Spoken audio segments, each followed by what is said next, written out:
जिला मुख्य चिकित्सालय अंशार 10 दफा दाबी नहीं कार्यबंद आंदोलन में बसिथिबा डाक्तरों सह आंदोलनरत स्थल में सांसद प्रताप चंद्र षडंगी सरकारी दल उपमुख्य सचेतक तथा रेमुणा विधायक गोविंद चंद्र दास सदर विधायक मानस कुमार दत्त आलोचना करिसेंति। अंशार 10 दफा दाबी संपर्क में सरकार और विभागीय मंत्री आलोचना करिए बोली सांसद और विधायक कहिथिले। एथिसह आंदोलन ओहरी कार्य जोगदेवाई आंदोलनरत डाक्तर को बुझाई।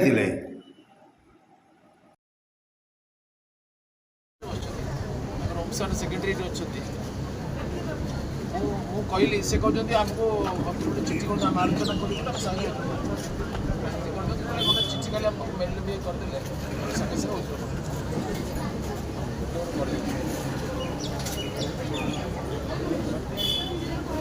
विभिन्न पर्यायर कथबार्ता कर सारी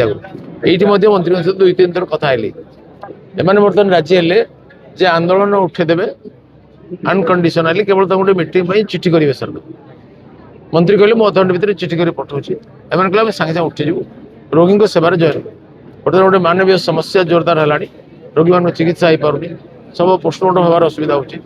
डाक्तर आम नवेदन कलु तुरंत आंदोलन आप जनतार सह बंद करूँ आम सरकार सहित आलोचना को फैसिलिटेट करूँ। मो सहित बालेश्वर सदर एमएलए श्रीमान मानस दत्त रेमुणार एमएलए तथा उपमुख्य सचेतक श्री गोविंद दास एवं नारायण प्रधान जो जिला परिषद सभापति एम अच्छा आम बर्तमान ये सब कथा स्थिर कलु जे आलोचना को आम फैसिलिटेट करवा केमती मंत्री आज चिठी पढ़ते मैंने आंदोलन उठी बिना शर्त आंदोलन उठे केवल गोटे आलोचना टेबल को सरकार डाक।